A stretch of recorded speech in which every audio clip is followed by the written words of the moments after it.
Good afternoon, Trump's family. Welcome back to my channel. I'm gonna provide a situation update. Thank you for joining me. God bless each and every one of you. Let's just jump right in, folks. There's plenty of things to talk about.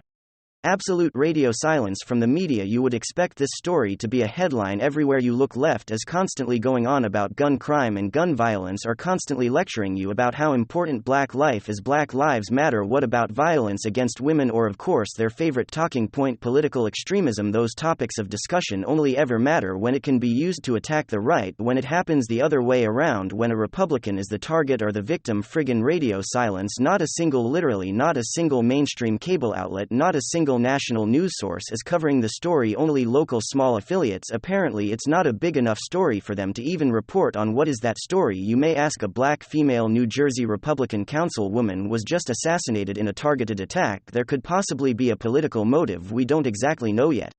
We don't have the facts yet. But you would think that this would be the #1 story nationwide, and I swear I'm not lying to you when I say not a peep, not a care in the world.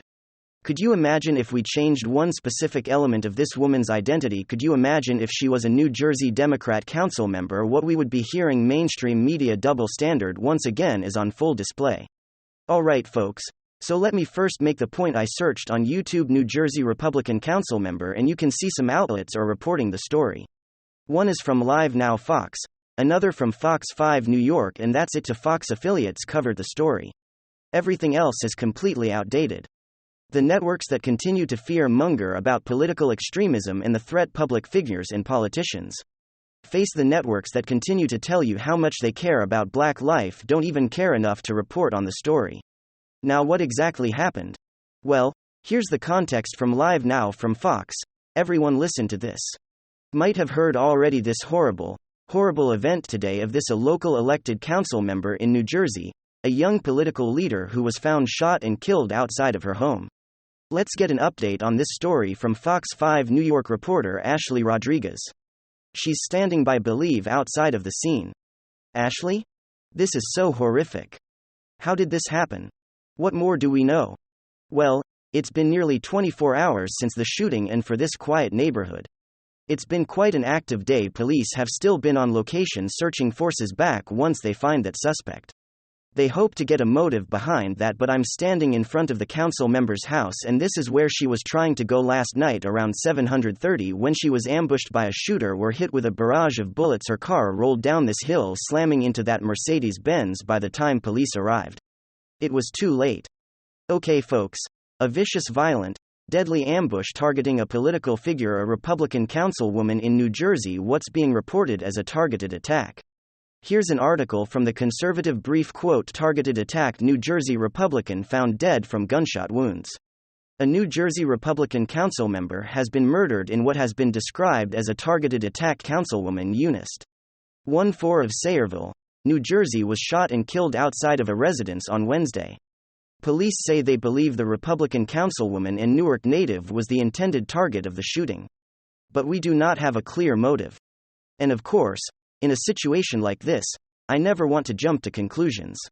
We're not going to do what the left does and make some bold claim without any evidence whatsoever, trying to pin it on the current president, who was Joe Biden's rhetoric and calls to violence. Of course, we're not going to do that. But it's another deadly act of violence targeting a conservative. It's clearly newsworthy, regardless of whether or not we have all the facts. And could you imagine what the left would be saying if she was a Democrat? It would directly be Donald Trump's fault. It'd probably be Pogo Sar's fault for tweeting that stupid meme involving Alexandria Ocasio-Cortez. Obviously they push the same sort of race-baiting nonsense, because you imagine if a black Democrat councilwoman lost her life in a targeted attack, what the narrative and the mainstream media would be. And it's not a hypothetical. I'm not assuming or jumping to conclusions here. We know exactly what would happen from morning to night. Non-stop news coverage, promoting fear-mongering nonsense, pushing the extreme ultra-mega conservative narrative. I'm sick of it. I'm sick of the mainstream media's constant lies, and they're lying by omission. Everything is narrative-driven. It's smoke and mirrors. Police brutality only really matters when it targets one specific identity group. Shooting deaths only matter when it's a white police officer shooting an African American individual. Gang violence, everything else of course, never makes national headlines. Black life seems to only matter when it fits.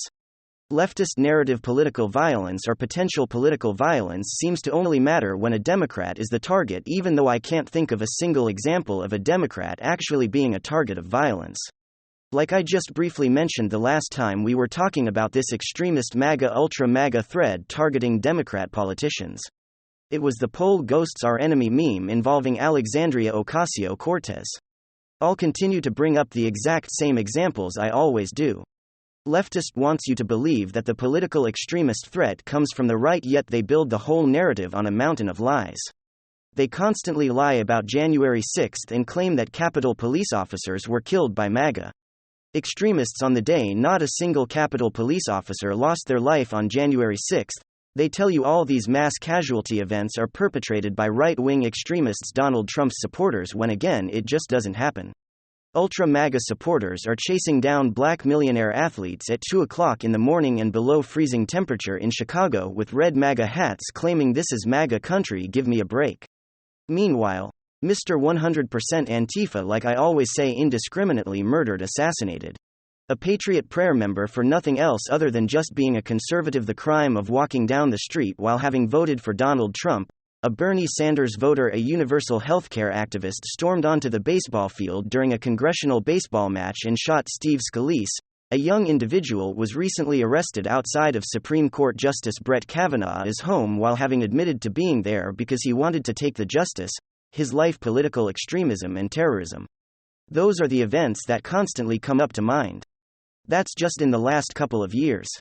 And now we potentially have another one. Again, we're not going to jump to conclusions. We don't know what happened. But there was a targeted deadly attack of a Republican councilwoman, a Republican politician in New Jersey. And it's very much possible that this was yet again another act of left-wing terrorism. And this new story follows last week, where multiple Antifa individuals were arrested on domestic terrorist charges. It's yet again another classic example of the media double standard. A classic. The FBI tells you that white supremacist violence is the greatest terrorist threat.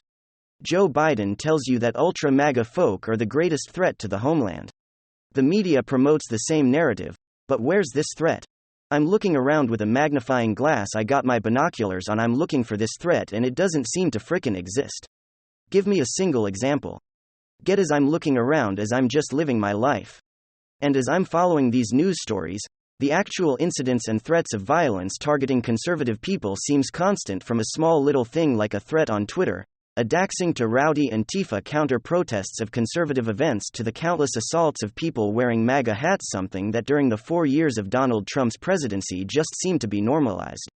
At one point we got desensitized to it, all the way to the vicious assaults and premeditated murders and attempted murders of individuals purely because they stand on the conservative side or may have voted for Donald Trump, and of course Antifa violence on top of that, just the cherry on top, masked organized terrorist mob violence. It's constant, it's in our face. We see it every single day if they continue to say that you're the problem. Trump supporters are the problem, it's clown world, and their silence says it all. A New Jersey black Republican, that congresswoman to play the left-wing identity politics game, was just assassinated, and most people don't even know that this story exists. That to me is crazy. The silence speaks volume, and it shows you just how morally bankrupt mainstream leftism really is.